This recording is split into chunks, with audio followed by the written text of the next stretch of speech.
안녕하세요. 올해 만나이 제도가 도입되면서 30대 초반이 된 여자입니다. 물론 30대 중반에 걸쳐져 있다가 초반으로 내려가는 게 무슨 의미가 있냐 싶겠지만 무언가 다시 시작할 수 있게 된 그런 기분이랄까요? 왜냐면 제가 이혼을 한번 했거든요. 물론 시원하게 잊고 새 출발할 생각이긴 했는데 나이까지 젊어지니까 더 많은 걸 할 수 있을 것 같더라고요. 그래서 새 출발은 바로 여기서 제 이야기를 풀어놓는 걸로 출발하려 합니다. 저희 부모님 세대야 결혼하면 시집살이 남자가 갑이고 여자는 을이라는 제도가 심했잖아요. 하지만 요즘 사람들이 그러나요? 내가 불리하고 내가 당하는 걸 가만히 참고 있지 않죠. 저도 그랬어요. 괜찮은 남자인 줄 알고 결혼했더니 똥 밟은 거나 다름없었거든요. 그래서 피도 눈물도 없이 제가 당한 만큼 갚아주고 이혼하고 나서도 계속 지옥을 맛보게 해줬어요. 제가 무슨 일을 당했고 어떻게 대갚아줬는지 궁금하시다면 지금부터 집중해주세요. 서진 씨는 언제부터 재테크에 관심이 있었어요? 저희 스터디 모임 사람들 중에서도 서진 씨가 제일 잘 아시는 것 같아서요. 저는 시작한 지 얼마 안 돼서 조금 어렵더라고요. 저는 대학생 때 주식부터 조금씩 시작했어요. 부모님의 가정교육을 그대로 물려받았거든요. 그래서 어릴 때부터 재테크에는 계속 관심이 있었던 것 같아요. 취직하고는 부동산 경매나 매매도 한번 시도해봤고요. 우와, 정말 대단하세요. 그러면 서진 씨, 혹시 저도 서진 씨 옆에 있으면 서진 씨처럼 될 수 있나요? 몇 가지 물어보고 싶은 게 있는데 시간 되시면 언제 밥 한 끼 같이 먹어요? 제가 살게요. 남편과 저는 부동산 스터디 모임에서 처음 만났어요. 친정부모님이 재테크로 빛을 본 사람들 중 하나였고요. 그 피를 물려받아서 그랬는지는 몰라도 저도 재테크에 관심이 워낙 많았죠. 보는 눈도 남달랐고요. 처음엔 그저 스터디 모임 동료라고만 생각했던 사람과 사적인 자리가 많아지고 둘만 보는 날이 많아지니까 저희는 자연스럽게 연인이 됐고 1년 만에 결혼 얘기까지 오가는 깊은 사이가 된 거예요. 남편은 재테크에 관심은 많은데 모르는 게 정말 많았어요. 모르는 것만 많으면 다행인데 그나마 연애 때는 제 말을 열심히 듣는 줄 알고 가르치면 잘 따라오겠거니 했거든요. 근데 결혼했더니 신혼 초부터 대형 사고를 친 게 아니겠어요? 왜 그런 사람들 있잖아요. 절대 재테크에 손대면 안 될 사람들이요. 그게 바로 남편이었죠. 남편이 귀가 이렇게 얇은지 연애 때는 몰랐는데 결혼하고 그게 보이기 시작하면서 자주 싸우기 시작했던 것 같아요. 당신 진짜 미친 거야? 누가 투자를 대출까지 받으면서 해? 투자의 기본도 몰라? 적어도 나한테 물어보기라도 했어야지. 왜 혼자 결단 내리고 멍청하게 일을 키워? 진짜 꿀 정보라고 알려주는데 당장 돈이 없는 걸 어떡해. 나도 돈 있으면 내 돈으로 했지. 당신한테 말하면 당신이 돈 줄 거야? 돈만 준다면야 당신한테 무조건 다 말하지. 그냥 당신은 아무것도 하지 마. 회사에서 주는 월급 70%라도 적금 넣어. 그거만 해. 당신은 투자에 소질이 없어.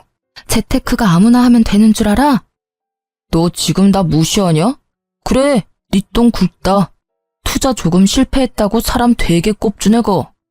내가 진짜 좋은 정보 알아와도 너한테만 절대 말 안 해줄 거야. 나중에 후회하지나 말라고.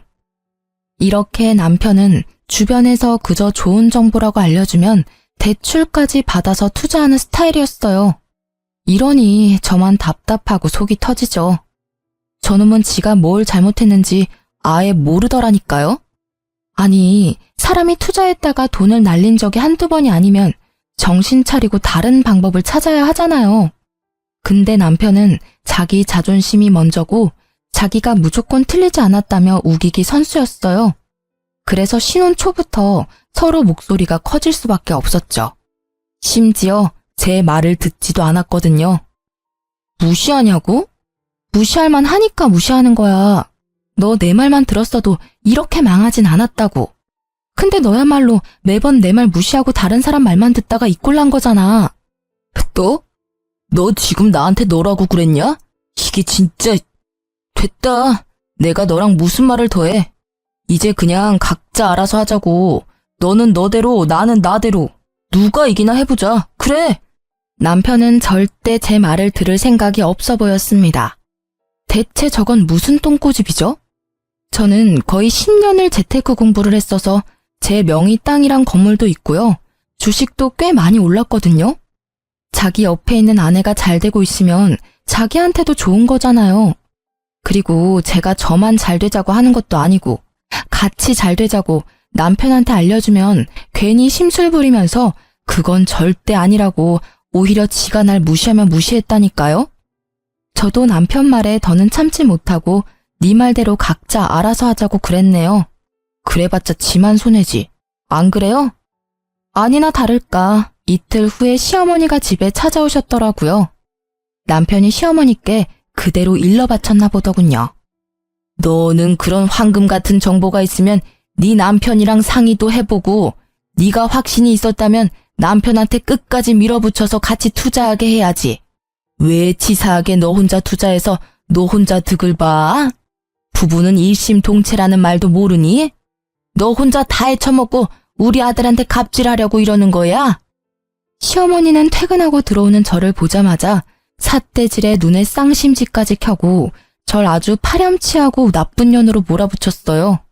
어머님 아들 머리가 돌대가리라서 아무리 제가 알려줘도 똥주시게만 반응하는데 그걸 제가 뭘 어떻게 하겠어요? 그건 제 잘못이 아니잖아요. 그것도 실력이에요, 어머님. 뭐야? 시어미 앞에서도 따박따박 말대꾸하는 거 보니까 너 우리 아들은 아주 개똥으로 보이겠다. 지금 네가 돈 좀 쥐고 있다고 우리를 아주 우습게 보나 본데 사람 일은 어떻게 될지 모르는 거야. 네가 아무리 재테크에 능하니 어쩌니 해도 한순간에 쫄딱 망하는 게 그 재테크라고. 알아? 그래서 사람들이 공부하는 거예요, 어머님. 근데 남편은 공부하려는 노력도 없이 그저 돈만 벌고 싶어서 다른 사람 말만 듣다가 어머님 말씀처럼 쫄딱 망했잖아요? 어머님도 더 나이 들어서 자식 때문에 쫄딱 망하고 싶지 않으시면 남편 부추기지 않는 게 좋아요. 대체 제가 지금 뭘 하니?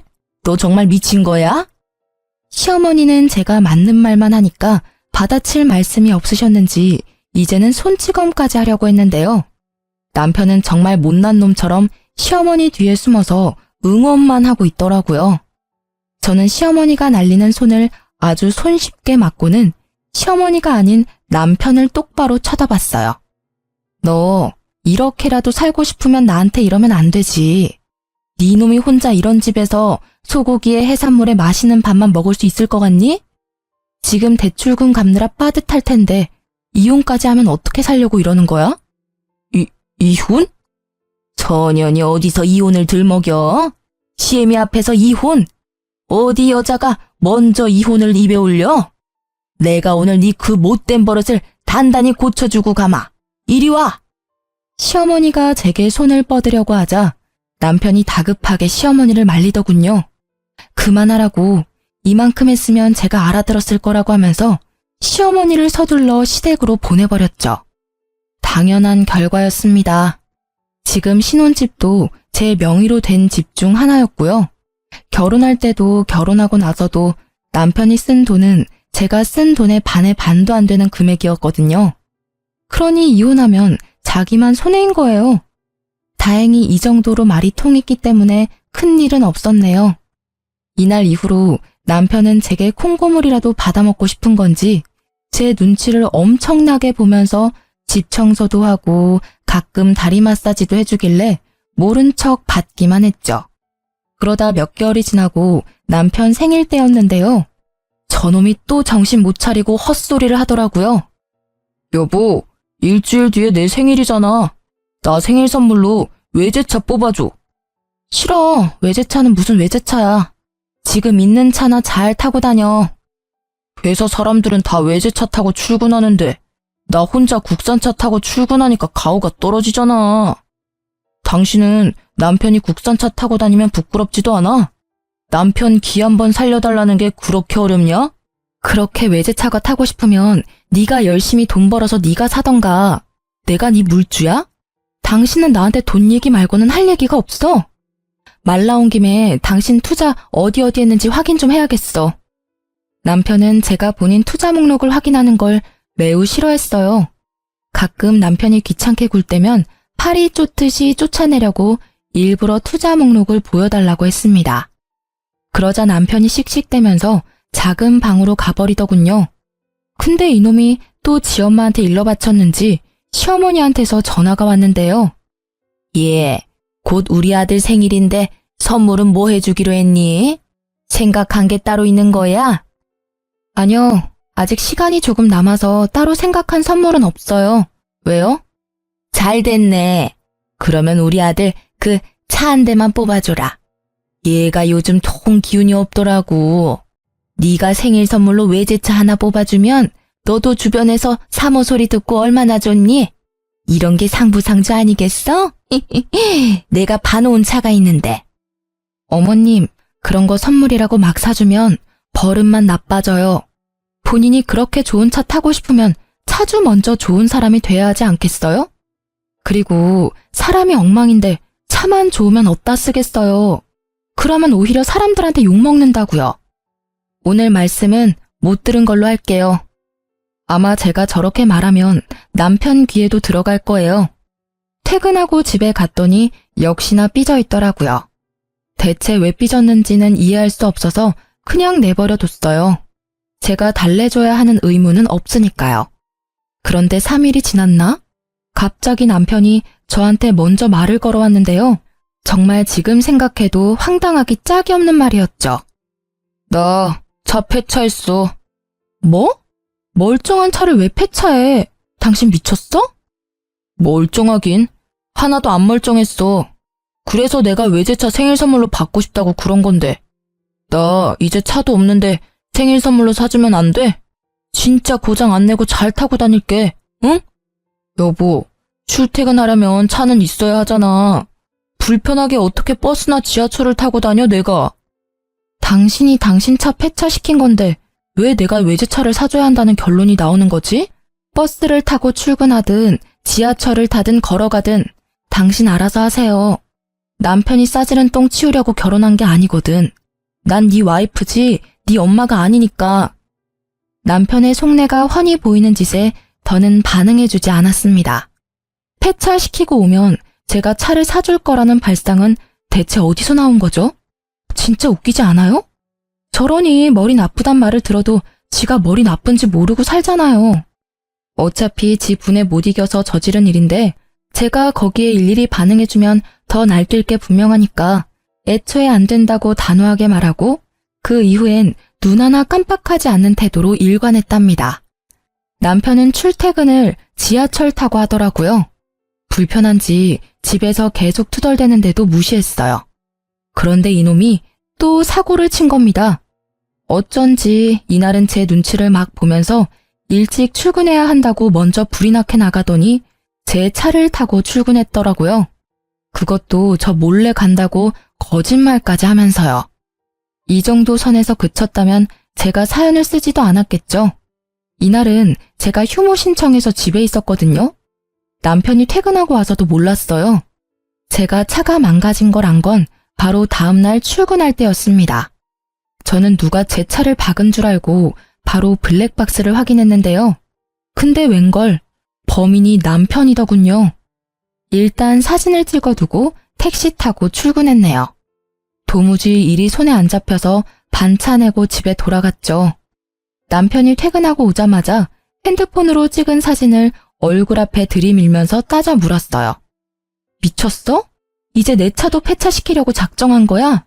너 이거 어쩔 거야? 어쩔 거냐고. 나 아니야. 내가 했다는 증거 있어? 방금 퇴근하고 와서 피곤한 사람한테 난리야? 증거가 없어? 너 바보냐? 블랙박스에 다 찍혀있는데 증거가 없긴 왜 없어? 대체 내 차로 뭘 한 거야? 뭘 했길래 사이드 미러는 덜렁거리고 차 문이 다 긁혀있냐고. 나도 억울해. 주차장에 좋은 자리가 거기 한 군데였는데 그 옆에 어떤 놈이 주차를 역같이 해놨잖아. 그래도 어떡해. 주차는 해야지. 그 차 안 긁으려고 하다가 반대편 벽에 사이드 미러가 눌리면서 차가 다 긁혔더라고. 야, 그걸 지금 말이라고 해? 너 내가 준 물건들 전부 뺏기고 싶어? 차도 없는 마당에 알몸으로 회사 출근해 볼래? 이 집에 네 물건은 네 몸뚱아리 하나뿐이면서 감히 내 차를 몰래 타고 나가서 사고까지 내고 와? 너 내 손에 진짜 죽어볼래? 저는 열받을 대로 받아서 남편에게 막말을 서슴지 않았어요. 아니, 막말이 미친 듯이 나왔죠. 이 상황에서 저처럼 하지 않을 사람 있나요? 제가 악을 쓰면서 남편에게 대들자 남편은 지가 잘못해놓고 지가 목소리를 더 키우더라고요. 내가 배상해주면 될 거 아니야. 넌 무슨 애가 이렇게 정이 하나도 없냐? 야, 수리비 그깟 내줄게. 얼마면 되는데? 3만 원? 5만 원? 자자, 먹고 떨어져라. 남편은 5만 원까지 불러놓고 1만 원짜리 3장을 던져주고는 작은 방으로 들어가 버렸어요. 자기가 먼저 수리비 내준다고 했으니까 저는 바닥에 떨어진 돈은 줍지도 않고 다음날 바로 수리점에 갔습니다. 수리비 견적서까지 뽑아서 남편에게 가지고 갔죠. 남편이 하나 간과한 사실이 뭔 줄 아세요? 바로 제 차는 외제차라서 수리비가 어마어마하게 나온다는 거예요. 진짜 멍청이라니까요. 아직도 삐져서 작은 방에 숨어있는 남편을 불러냈고 견적서를 보여주었습니다. 수리비 준다며? 내놔. 견적서에 적힌 금액 보이지? 뭐 3만 원? 5만 원? 참나. 그 돈으론 내 차 바퀴에 공기도 못 넣어. 그니까 얼른 수리비 내놔. 300만 원? 무슨 수리비가 300만 원이 나와? 너 나한테 바가지 씌우는 거 아니냐? 있는 년들이 더 한다더니 대출금도 같이 안 갚아주면서 그깟 사이드미러 하나 박살났다고 300만 원? 야, 지나가던 개도 웃겠다. 인터넷에 검색해서 뽑아왔냐? 사람을 속이려면 제대로 속여야지. 이렇게 허술하게 하면 어디 속는 척이라도 하겠냐? 너야말로 정신승리 그만하고 못 믿겠으면 같이 가. 수리점에 가서 물어보자고.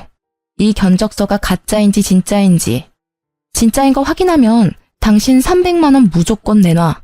알겠어? 남편은 제가 진짜로 견적서를 위조해서 가져왔다고 생각하는 건지 실실 웃으면서 따라 나오더군요.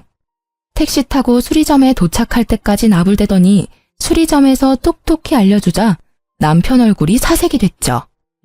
여보, 내가 미안해. 난 수리비가 이렇게까지 나올 줄 정말 몰랐어. 진짜야. 나 돈 없는 거 당신이 제일 잘 알잖아. 나한테 300만 원이 어딨다고 수리비를 진짜 받으려고 그래. 한 번만 용서해주라. 돈 말고 내가 다른 걸로 갚을게. 당신 말대로 대출금도 아직 남았단 말이야. 남편은 갑자기 제 앞에 무릎을 꿇더니 싹싹 빌면서 자기는 돈이 없다고 하는 거예요. 하지만 남편이 돈이 없는 것과 제 차를 망가뜨린 건 별개의 문제잖아요. 제가 남편이 저렇게 무릎 꿇고 빈다고 해도 받아주고 말고는 제 결정권이니까요. 수리비 300만 원 줄래? 나한테서 받은 물건 다 내놓을래? 수리비 300만 원 줄래? 너네 엄마 집으로 쫓겨날래? 수리비 300만 원 내놓을래? 아니면 이혼할래? 저는 남편에게 협박하듯이 남편을 몰아붙였습니다. 남편은 또 이혼이라는 말에 넙죽 엎드리면서 잘못했다고 수리비 300만 원 갚을 때니까 절대 이혼은 안 된다고 매달리고 난리가 났었죠. 남편 말대로 저도 이번 일은 절대 안 넘어가고 꾸역꾸역 수리비 300만 원을 다 받아냈네요. 당신 정말 독하다. 그래도 내가 당신 남편인데 어떻게 100원도 안 깎아주고 수리비 300만 원을 다 받아가? 당신 그렇게 돈에 집착하다가 돈 때문에 망하는 수가 있다고. 적어도 당신보단 평생 잘 먹고 잘 살 것 같은데? 내 걱정은 고마운데 당신 앞날부터 걱정하는 게 어때? 당신도 몇 년 지나면 어머님 노후 잘 지낼 수 있게 용돈도 챙겨드려야 하잖아. 안 그래? 남편은 제 말에 얼굴이 시뻘개졌지만 맞는 말만 하는 저에게 아무런 대꾸도 못하고 씩씩대면서 집 밖으로 나가버렸어요. 그러게 매번 이기지도 못할 싸움을 왜 걸어오는지 모르겠더라니까요. 가만히 있어도 반은 간다는 말도 있는데 저놈은 그걸 왜 모르는 건지. 그래도 매번 제가 이기는 싸움이라 그나마 버티고 살았는데요. 남편과 이혼하게 된 사건은 지금부터 시작하니까 자리 비우시면 안 돼요? 제가 어느 순간부터 집에 있는 물건들 위치를 자꾸 잊어버리는 거예요. 제가 물건을 여기저기 옮기는 성격은 아닌데 이상했죠. 근데 또 신기한 건 남편에게 이게 어딨냐 저게 어딨냐 하면 남편은 귀찮아 하면서도 한 번에 다 찾아줬어요. 당신 요즘 왜 그래? 내가 물건을 쓰고 나면 제자리에 두라고 몇 번을 얘기해. 돈 관련된 일 아니면 다 필요 없다 이거야?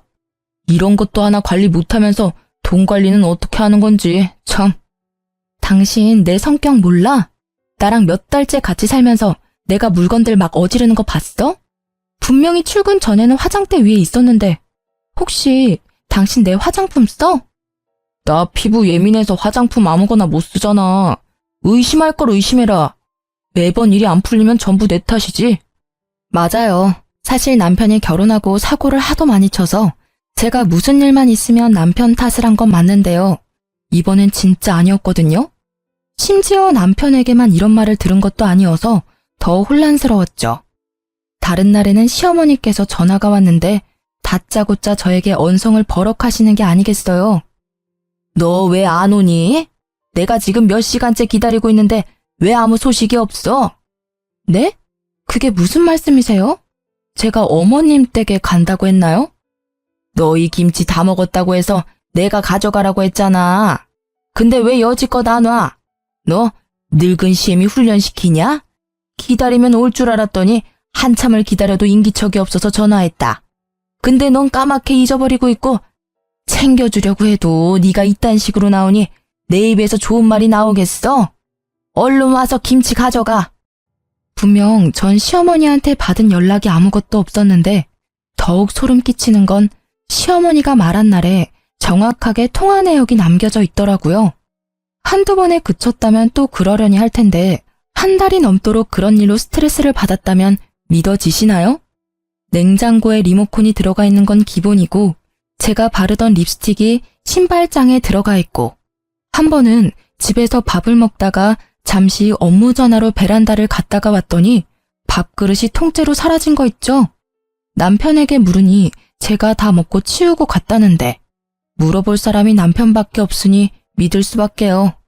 하여튼 이런 일이 반복적으로 있다 보니 저 스스로도 위축되고 말았죠.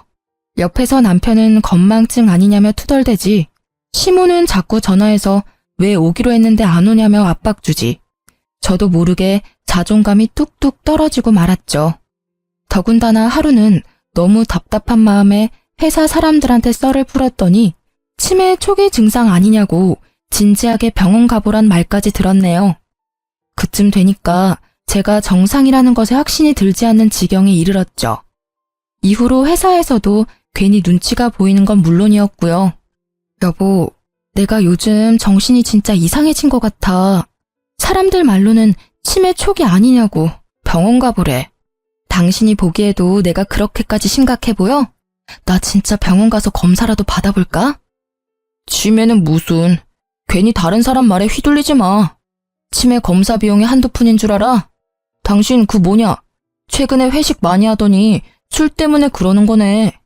그러니까 술을 좀 작작 마셔. 일주일에 두세 번꼴로 술을 마시는데 네 정신이 멀쩡한 날이 있겠냐? 저는 남편의 그럴싸한 말에 고개를 끄덕였죠. 당연히 저도 아직 젊으니까 치매는 아니라고 생각해서 병원까지는 가지 않았어요.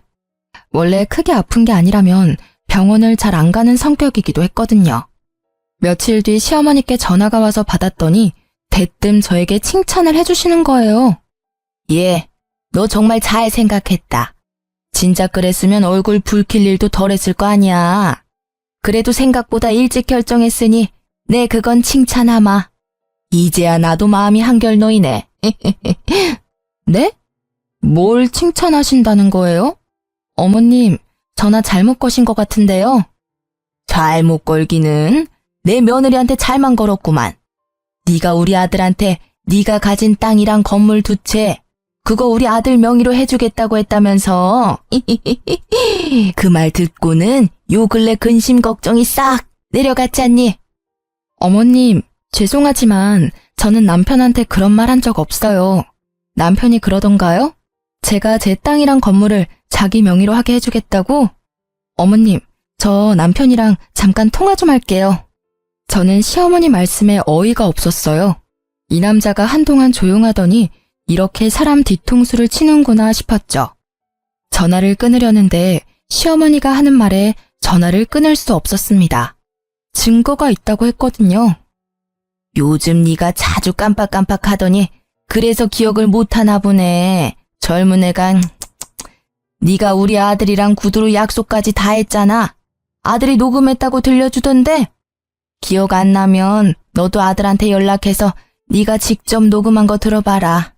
들으면 기억이 돌아올 수도 있잖니? 시어머니는 저를 안타깝게 여기는 듯이 혀를 끌끌 차면서 전화를 먼저 끊었어요. 도대체 이게 어떻게 된 일인지, 세상이 저를 상대로 몰래 카메라라도 찍는 건가? 하는 생각도 들었습니다. 너무 혼란스러워서 머리까지 아플 지경이었죠. 저는 시어머니 말대로 남편에게 물어보기로 했어요. 남편에게 시어머니와 통화했던 말을 고스란히 전해주자 남편은 아주 당당하게 전부 사실이라고 하더군요. 정말로 저만 기억 못하는 그 약속이 사실이라며 아주 자신만만하게 얘기했다니까요. 당신 정말 하나도 기억 안 나? 역시 이럴까봐 녹음해놓길 잘했다니까. 아, 녹음본 들려주기 전에 말해두는데 이 녹음 당신도 합의한다고 해서 녹음한 거다. 그러니까 이걸로 이혼이니 뭐니 협박도 안 통한다는 소리야. 알았지? 저는 남편 말은 대충 귓등으로 듣고 얼른 녹음을 틀어달라고 했어요. 남편은 입가에 미소를 숨기지 못하고 녹음본을 들려줬는데요. 물구나무 서서 들어도 제 목소리임이 확실하더라고요. 제 표정이 어두운 걸 남편이 알아챘는지 갑자기 제 손을 붙잡고는 남편 표정도 점점 어두워지더군요. 그때 정말 심장이 내려앉는 줄 알았습니다.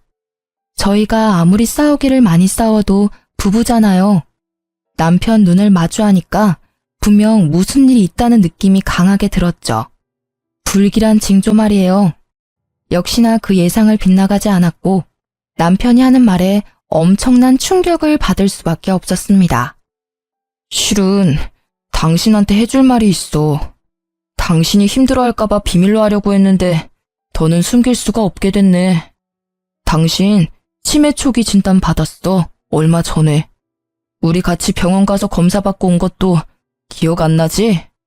안 날 거야. 당신 검사 받고 병원을 나오자마자 전부 까맣게 잊어버렸으니까. 저는 남편 말에 믿을 수 없다는 표정을 짓자 남편이 병원 진단서를 보여줬어요. 진단서 이름에 적힌 제 이름과 주민등록번호까지 전부 제게 맞았죠. 말도 안 돼. 내가 치매 초기라고? 회사에서는 전혀 그런 기색이 없었는데 뭔가 잘못됐어. 나 다시 병원 가서 검사 받아볼래. 지금은 기억할 수 있으니까 지금 당장 다녀올게. 당신 이날도 그랬어. 검사 받으러 가는 그날도 전부 기억할 수 있다고, 괜찮다고 그랬다고. 여보, 인정해. 진단서까지 보여줬는데 왜 못 믿는 거야? 당신 정말 안 되겠다. 당신이 가지고 있는 주식도 나한테 넘겨. 당신 이 정신으로 투자금 관리 못해. 당신도 느끼잖아. 여러분, 정말 소름 돋지 않나요? 남편이 종일 저를 따라다니면서 제가 투자하고 있는 부동산에 주식까지 넘기라고 했습니다. 하지만 저는 수상해도 너무 수상하니까 소형 카메라를 사서 집안 이곳저곳을 설치하고 또 대학병원에 가서 진료도 보았습니다. 결과가 어땠냐고요? 당연히 정상이라고 나왔어요. 그럴 수밖에 없는 너무나도 당연한 결과였거든요. 그러면 남편이 준 진단서는 어떻게 된 건지 궁금하시죠? 저도 진단서 때문에 70%는 믿었는데요. 의사인 친구에게 보여주니 네, 한눈에 봐도 이건 조작된 진단서 같다고 하더라고요. 얼마나 든든했는지 몰라요. 남편은 제게 의사 친구가 있다는 걸 모르고 있었기에 이딴 허술한 진단서로 사기를 치려고 했던 거겠죠. 이제야 퍼즐이 딱딱 맞춰지더군요. 저는 치매가 아니었고 남편은 저를 치매로 만들기 위해서 일부러 집안 물건을 옮겨놓고 제가 깜빡한 것처럼 가스라이팅까지 하며 큰 그림을 그리고 있었어요. 느낌상 시어머니도 한패인 듯 했습니다. 그러니 제게 매번 전화해서 왜 안 오냐고 소리쳤겠죠. 남편이 씻을 때 핸드폰 비밀번호를 풀어서 제 목소리가 녹음된 음성 파일을 제 핸드폰에 전송하고 흔적은 모조리 지워놓았어요. 알아보니 음성 변조 어플로 변조한 제 목소리라더군요. 여보, 퇴근하고 변호사 사무실에서 보자. 당신한테 해주고 싶은 말이 있어. 이제 내 말 믿어주는 거야? 그래, 잘 생각했어. 너무 오래 고민해도 머리만 아프지. 나 곧 있으면 퇴근이니까 바로 변호사 사무실로 갈게. 참 여보, 인감도장 잊지 말고 꼭 챙겨와. 남편은 제 전화에 신이 나서 웃음을 숨기지 못하더라고요. 아주 자기가 사기꾼이라고 동네방네 소문내는 스타일이었죠. 아무튼 저는 진단서가 가짜라는 걸 밝혀준 의사 친구와 함께 변호사 사무실로 찾아갔습니다.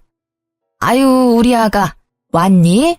오는 길 힘들진 않았고 정신도 온전치 못하면서 왜 따로 왔어?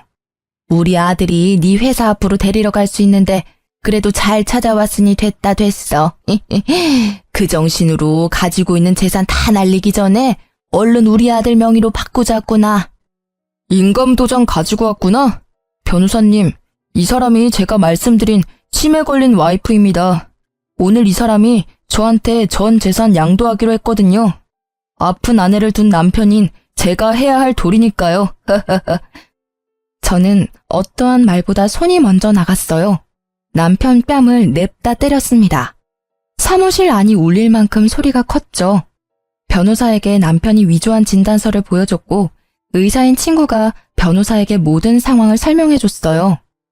이건 제가 얼마 전 대학 병원에서 온갖 검사를 다 받은 진단서예요. 당연히 정상으로 나왔고요. 저놈들이 제 재산을 뺏어가려고 진단서까지 위조해서 저를 심신미약자로 만들려고 한 연놈들이라고요. 무슨 소리라는 거야? 당신이야말로 왜 이래? 당신 아직도 치매라고 못 받아들인 거야? 이런다고 상황이 달라지는 건 아무것도 없어. 변호사님 앞에서 부끄럽게 그만하지 못해? 거기 우리 며느리 친구 의사라고 한 것 같은데 의사면 이렇게 진단서를 가짜로 만들고 해도 되는 거예요? 친구가 정신이 안 좋고 그러면 납득할 수 있게 해줘야지. 이딴 거나 만들어주는 게 무슨 친구라고? 예, 너 당장 저 친구랑 연 끊어라. 네 인생에 하나도 도움 안 될 친구야. 내가 딱 보면 알지. 내 인생에 하나도 도움 안 될 사람은 내 친구가 아니라 바로 당신들이야. 변호사님, 이 녹음도 저 사람들이 목소리 변조해서 만든 거라네요? 제 목소리가 아니라요. 이러면 저 사람들 처벌할 수 있는 거죠?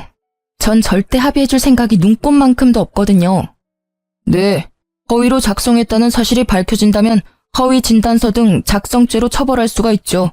그런데 친족 상도례라는 특례 제도가 있어서요. 고소하더라도 배우자 간 발생한 절도죄와 사기죄 등의 재산범죄에 대해선 형을 면제받을 수가 있거든요. 시어머니와 남편은 더욱 기세등등하게 나오더라고요. 저는 태블릿에 다운받아온 영상 하나를 보여주며 말했죠. 이걸로도 충분히 이혼 소송은 할 수 있지 않나요? 저 위자료도 청구하겠습니다. 저들이 저를 심신미약자로 만들고 제 돈까지 갈취하려 했던 시간에 대한 위자료요. 그건 제가 집 곳곳에 숨겨놓은 소형 카메라에 찍힌 영상인데요. 남편놈이 제가 썼던 물건을 곧바로 옮겨놓고는 뻔뻔하게 모르는 척하는 모습이 적나라하게 찍혀 있었죠. 심지어 제 휴대폰 비밀번호도 알고 있었는지 몰래 가져가 시모와의 통화 기록을 남겨둔 것도 모조리 찍혀 있었죠. 네, 충분히 가능합니다. 그리고 한 가지 말씀 못 드린 게 있는데 남편분 무슨 생각으로 이런 일까지 벌이셨는지 모르겠지만 의사 소견에 의해 치매 상태인 게 인정이 되면 명의 이전에 대한 모든 계약은 이전 무효 처리가 됩니다. 말 그대로 정상적으로 이루어진 소유권 이전 등기가 아니기 때문이죠. 어쨌거나 계획하신 대로 진행하셨어도 원하시는 소유권은 인정받기가 매우 힘들다는 말입니다. 그리고 재산 관치를 목적으로 의사소견서를 허위 작성하셨으니 이혼 청구에 대한 아내분 소 제기는 충분히 가능한 일이죠. 그러자 시어머니와 남편이 서로 눈치를 막 보다가 시어머니가 먼저 무릎을 꿇길래 공범이라는 걸 확신했네요. 남편도 시어머니 따라 무릎을 꿇었고요. 아이고, 내가 잘못했다. 우리 아들은 아무 죄가 없어요. 내가 전부 시켜서 한 일이야. 그러니 이혼 소송만은 하지 말아다오. 네가 자꾸 우리를 무시하고 우리 아들한테 이혼으로 협박하니까 그래서 우리도 네가 다시는 이혼 소리 못하게 겁만 살짝, 아주 살짝 주려고 했던 게야, 응? 맞아. 엄마 말이 사실이야. 내가 못나서 자존감이 낮아서 당신한테 화풀이한 거야. 내가 미안해. 나도 다 잘못했고 전부 다 사과할게. 그리고 따지고 보면 당신이 공동명의로 안 해줘서 그런 것도 없지 않아 있지. 그래, 아가, 네가 너무 심하긴 했지. 너희가 결혼한 지 몇 달인데 공동재산이 없는 게 말이 돼? 그것도 여자가 재산이 너무 많으면 집안이 망해요, 망해. 아들 명의로 바꾸면 내가 얻는 게 뭐가 있다고 이랬겠어. 다 니들 잘 살라고 내가 도와준 거지. 이혼 소송할게요, 변호사님. 지금 바로 할 수 있나요? 저들은 저에게 사과를 하고 싶은 건지 자기들이 억울하다고 변명을 하고 싶은 건지 모르겠더군요. 어이가 없어서 소송하겠다고 했더니 시어머니는 제 왼다리, 남편은 제 오른다리를 붙잡고 매달렸어요. 당신이 나랑 정말 못 살겠다면 이혼해줄게. 대신 소송 말고 합의로 해주면 안 될까? 나 정말 돈이 없어서 그래. 당신 알잖아. 당신한테 수리비 300만 원까지 갚고 땡전 한 푼 없는 거. 우리 엄마도 이렇게까지 하는데 이 정도는 해줄 수 있잖아. 마지막으로 부탁할게. 제가 소송 없이 협의 이혼을 했을까요? 네, 사실 남편과 시모가 감히 저를 치매로 몰아갔지만 그 함정에 제가 빠지지도 않았고 재산 피해액이 없으니 제가 원하는 대로 큰 처벌을 받게 할 수는 없더라고요. 그리고 남편이 제가 마음 바꾸고 소송 걸까봐 법원 출석에 적극적으로 임했고요. 가장 빠른 날에 협의 이혼 신청서를 냈고 아이도 없어서 숙려기간 모두 출석해 2달 만에 빠른 이혼을 했죠. 만약 소송을 진행했더라면 1년에 가까운 기간을 수고스러웠을 텐데 시간과 노력을 아꼈다는 점에서 협의 이혼이 나름 합리적인 선택이었죠. 그런데 그거 아시나요? 사촌이 땅을 사면 배가 아프다는 속담 말이에요. 굳이 제가 복수를 하지 않아도 돈에 목마른 전 남편 놈이 저 때문에 개거품을 물더라고요. 결혼 생활할 때 재개발한다던 지역에 투자했던 게 이제야 빛을 발한 거예요. 생각지도 못한 돈에 로또 1등에 당첨된 기분이었죠. 이거 제가 전 남편에게도 알려줬던 정보였는데 바보 같은 놈이 제 말은 안 듣고 거긴 망할 거라며 투자하지 않았던 지역이었죠. 아주 쌤통이라는 생각이 들었는데 때마침 모르는 번호로 전화가 오더라고요. 1년 만에 듣는 전 남편 목소리더군요. 당신이 예전에 알려줬던 재개발 지역, 거기 당신은 투자했었지? 분명 망할 거라고 했는데, 에이씨, 아까워 죽겠네. 그 돈만 있었어도 이렇게는 안 살 텐데. 우리 엄마가 나한테 재산 안 물려주겠다고 죽어서도 가지고 갈 거라는데, 나 이제 어떡하지? 소연아, 나 이제 돈 한 푼도 없어. 정말 거지라고. 그러니까 나한테 정보 하나만 알려주라, 응? 아직도 정신 못 차리고 사네? 역시 사람은 고쳐 쓰는 게 아니라더니 딱 너한테 하는 말인가 보다. 내 말은 귓등으로도 안 듣는 사람한텐 정보 알려주고 싶지 않아. 바쁜 사람 붙잡지 말고 끊어. 소연아, 한 번만, 딱 한 번만 살려주라, 어? 네가 알려준 정보로 투자했다가 대박나면 내가 몇 배로 돌려줄게. 2배, 아니 5배로 돌려줄게. 그러니까 돈도 좀 빌려주면 고맙겠는데 오갈 데 없는 사람 불쌍해서라도 한 번만 살려주라. 너 아니면 길바닥에서 자야 하는데 너도 내가 그러길 원하는 건 아니잖아. 한심하다 한심해. 그러게 있을 때 잘했어야지. 지나간 버스가 다시 돌아오는 줄 알아? 오케이, 노숙자한테 봉사하는 셈 치고 인심 한번 쓸게. 문자로 보내줄 테니까 거기 투자해봐. 정말? 정말이야?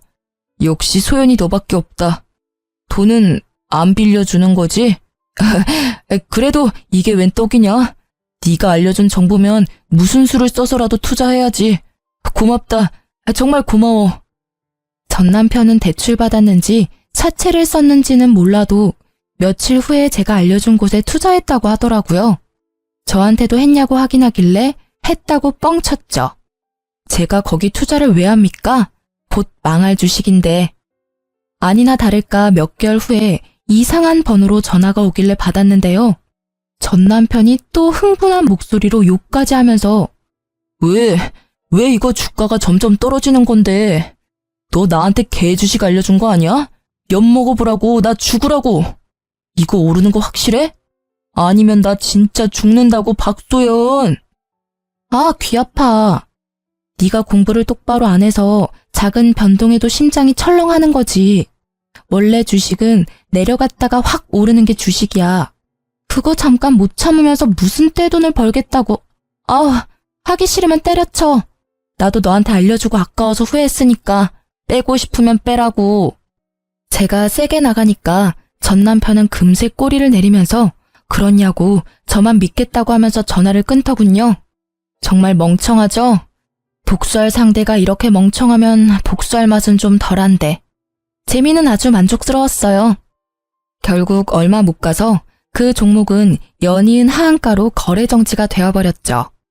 주식한다는 애가 뉴스도 안 보고 제 거짓 정보만 철석같이 믿은 잘못이죠. 전 남편에게 미친 듯이 전화가 왔었지만 제가 그걸 받겠나요? 이상한 번호나 모르는 번호로 오면 절대 안 받고 전부 차단했네요. 저는 악마에게 뺏길 뻔한 제 재산을 지켰고 점점 불어나는 재산으로 뷰가 좋은 집을 하나 매매했습니다. 그리고 그 집에는 부모님을 이사해드렸어요. 또 제가 가진 건물 2채는 부모님이 관리 중이고요. 안 그래도 얼마 전에 아빠가 놀러 가셨다가 빗길에 미끄러져서 허리를 삐끗하셨다는 거예요. 네 아빠는 아직도 자기가 20대인 줄 아나 봐. 원래도 허리 안 좋은 양반이 왜 저리 날뛰나 몰라? 네 엄마가 요리를 못해서 병원 밥 먹으려고 그러는 거지. 네 엄마는 자기 요리가 세상에서 제일 맛있는 줄 알아요. 여보, 거기는 치료받는 곳인데 그렇게 누르면, 아이고, 내 허리. 아빠가 워낙 장난기가 많으셔서 엄마한테 매번 혼나시거든요. 알면서 꼭 저러신다니까요. 그래도 꾸준히 치료받아서 지금은 많이 호전됐다고 들었어요. 아마 이번 주 내로 퇴원하신다고 하니까 아빠 퇴원하는 날에 가서 부모님이랑 맛있는 거 먹고 오랜만에 가족끼리 시간 좀 보내려고 합니다. 참, 제 입으로 이런 말은 조금 부끄럽긴 한데 부모님은 제 덕분에 노후가 즐겁다면서 특히 아빠가 모임을 나가면 제 자랑을 끊임없이 한다고 들었어요. 엄마도 그 얘기를 해주는데 웃음이 끊이질 않더라고요. 부모님이 웃으시는 모습 보려고 자식인 저는 더더욱 돈을 열심히 벌고 모아야겠다는 생각이 들었네요. 저는 여전히 회사를 다니고 있고요. 달라진 점이 있다면 최근에 봉사와 기부를 열심히 하고 있어요. 어려운 이웃들을 돕고 사는 게 보람도 있고 기분도 좋길래 여러 가지 하고 있습니다. 아마 앞으로도 재테크 공부를 꾸준히 해서 그 돈으로 불우한 사람들에게 도움 주는 멋진 사람이 되고 싶어요. 다들 제 이야기 끝까지 들어주셔서 감사합니다. 복 받으실 거예요.